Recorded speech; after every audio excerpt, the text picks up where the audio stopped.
What was a world where every man, regardless of his contribution to society, had the same as the other man? Some would say it was the perfect example of how the world should be. There would be no worries about tomorrow. Everyone had what they needed. There would be no jealousy as your neighbor had the same as you did. Humans were all equal. There should be no disparities amongst people. That was exactly what the world had come to. After all, no one wanted to live in a world where insecurity was the order of the day.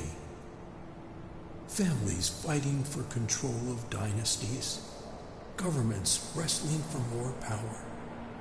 Such was the nature of humans, wanting more and more. Did Plato not argue that private ownership of properties and goods would encourage selfishness? Was he not right? The powerful preyed on the weak. That was how it had always been. Oppression and suppression.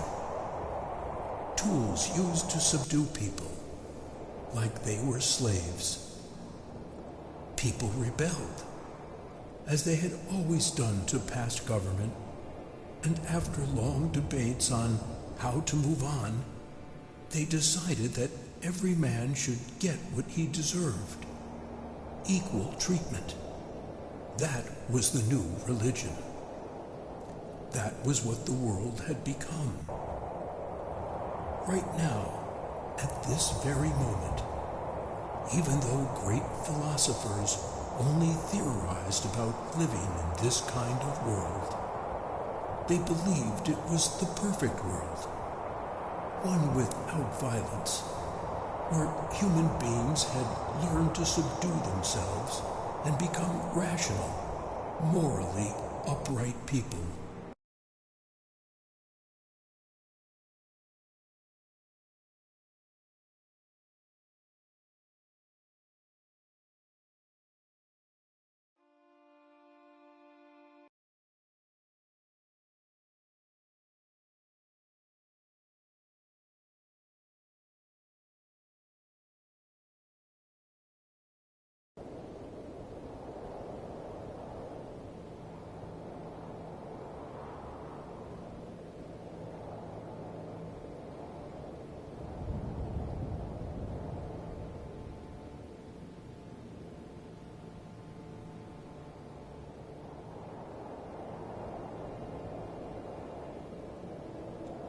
What was a world where every man, regardless of his contribution to society, had the same as the other man?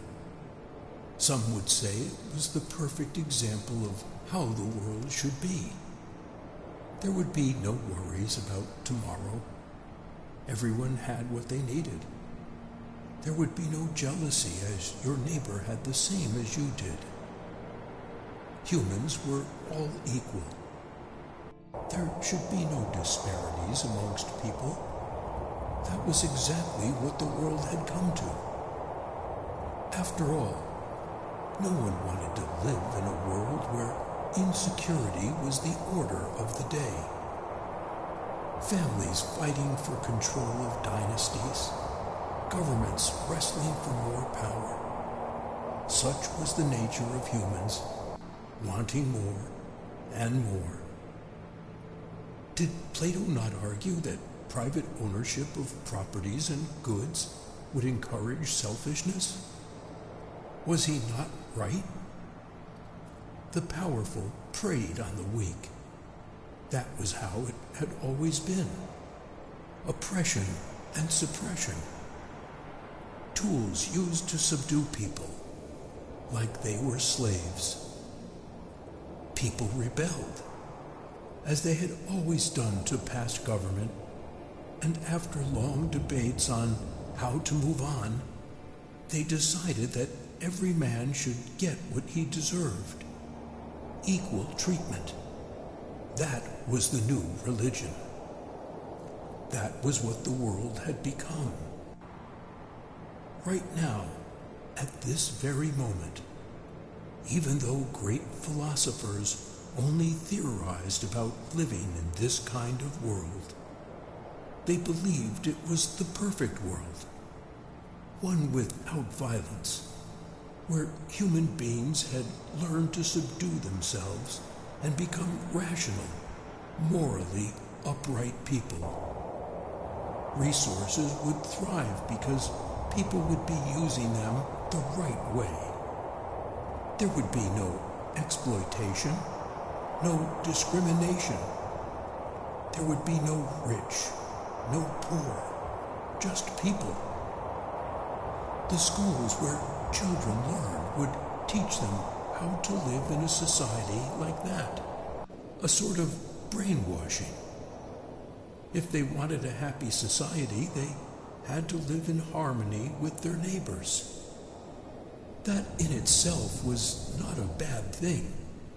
But where was the means to protect oneself if such a system failed? There were no measures in place. For the average Tom, Dick, and Harry, it seemed like a beautiful world. They had their wife and kids, and the government shared the resources amongst everyone as equally as they could. Who knew the world could be so peaceful? Digging deeper into this perfect glass ball the world was shaping out to be, there were some cracks that no one wanted to notice. Blissful ignorance. If it wasn't seen, it wasn't real. There were the optimists, those who clung tightly to hope that everyone could live in harmony. People didn't always have to live in chaos. The old world was plagued with wars, suicides, insecurity, and all different vices. People suffered under the tyranny of leaders and powerful men alike. Humans had gotten here already, meaning that everything could be even better. When there was cooperation, there was little that could not be achieved. That was how the Tower of Babel was built, right? Great buildings rose up, beautiful structures got erected, and the cities were pleasant to the eye. Most houses had the same structure and size, treating everyone as equally as possible. It was a beautiful world, one where everyone should feel safe in. Teach the masses contentment. That was the unspoken rule of the government.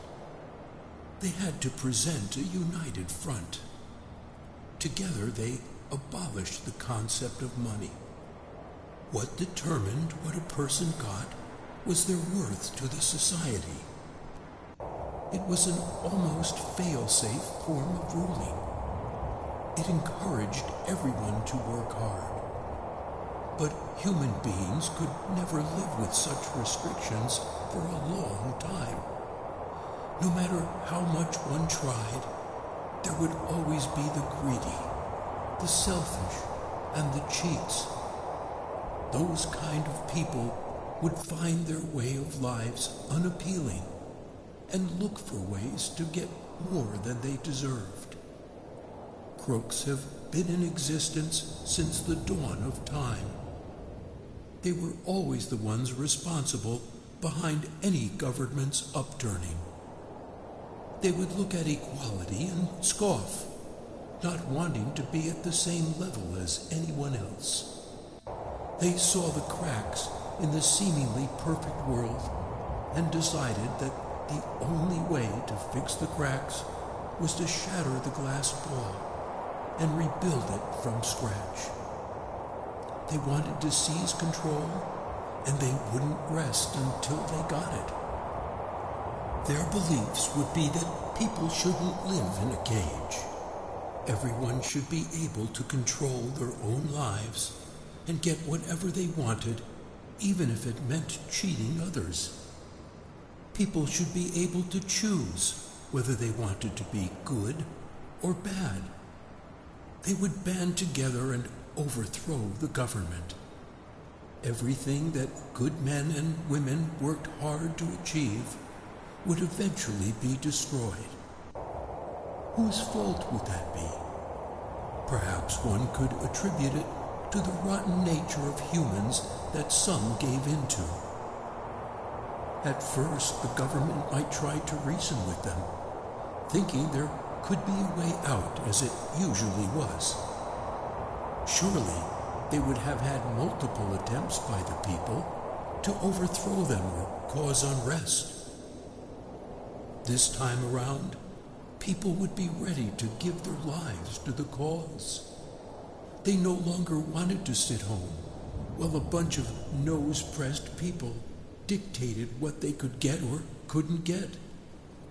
The innocent would be left to suffer the consequences of an overthrown government. It would be inevitable that the government would be the first place of attack. Every successful coup started with taking away the power from those in charge. The military would try to stop them, of course.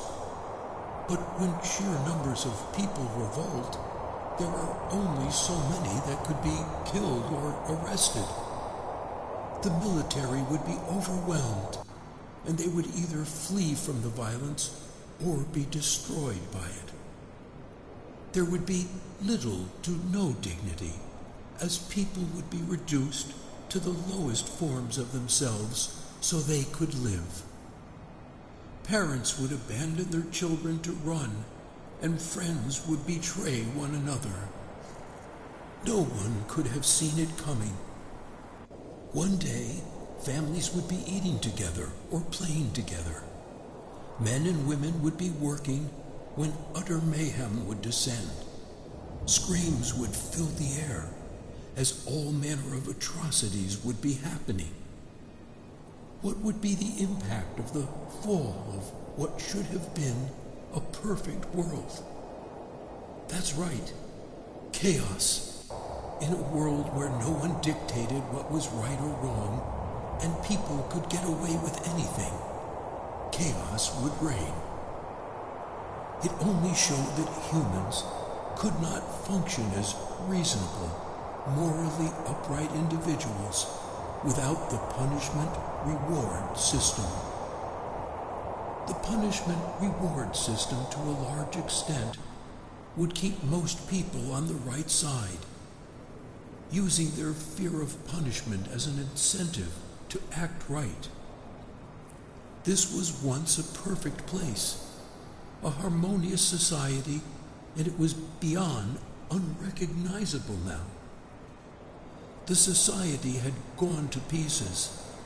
The once perfect buildings and structures would be destroyed, set ablaze by ill-meaning people. Food would become a precious commodity, and people would hoard and kill for food.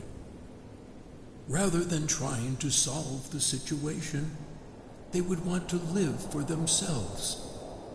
It would only be a matter of time when food became scarce and the less privileged started to starve. Shouts and screams would fill the air as humans wreaked carnage on everything in their path. Greed and selfishness would always be human nature, exploiting the weak to make themselves feel more powerful. Power, it was just one word, but a lot of great men had sold their souls to the devil just to have it. No one could be equal to the other. People have different sets of skills, talents, and abilities.